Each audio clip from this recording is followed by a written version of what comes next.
Just how far does the CDA go in protecting blog site operators from defamatory posts? Section 230 of the Communications Decency Act (CDA) shields operators of interactive computer services from liability for defamatory posts by visitors. The big question is, how far does this protection go? What are its limits? A recent ruling by a divided New York Court of Appeals provides insight into the answer. If you operate a blog site, take heed. Section 230 and blog site liability for defamatory posts. Defamation is an intentional false communication, made either orally or in writing, published to a third party, which injures another person or company's good name or reputation. Prior to the enactment of the CDA in 1996, courts routinely held online providers liable for defamatory statements posted by their visitors.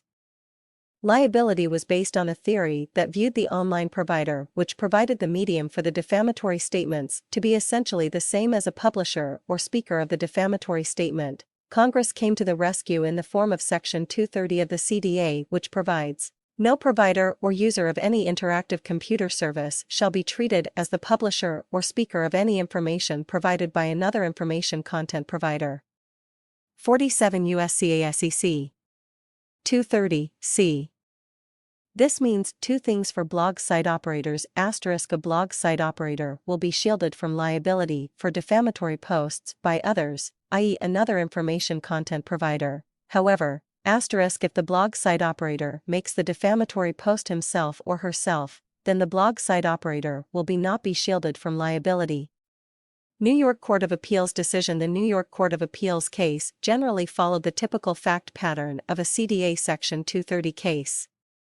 The defendant hosts an online forum, and an anonymous user posts statements that are presumably defamatory. Specifically, the post alleged that the plaintiff was a racist, was anti-Semitic, and that he abused his employees.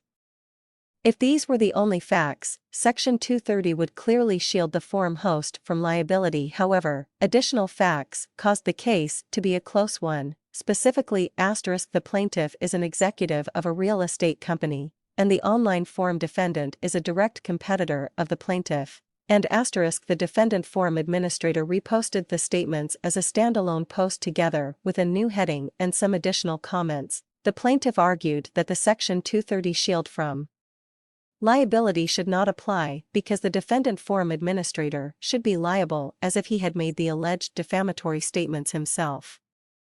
In support of this allegation, the plaintiff argued that the defendant's website encouraged visitors to post derogatory comments.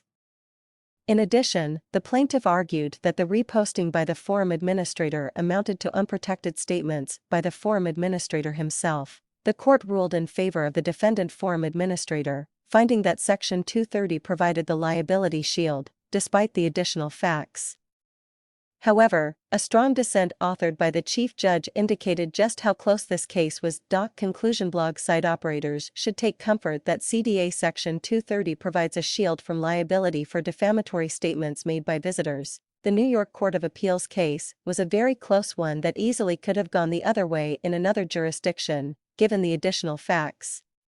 For this reason, to avoid liability, blog site operators should refrain from any activity that could be argued as indicating they made the statements themselves, including encouraging derogatory comments and reposting comments by visitors. This article is provided for educational and informative purposes only. This information does not constitute legal advice and should not be construed as such.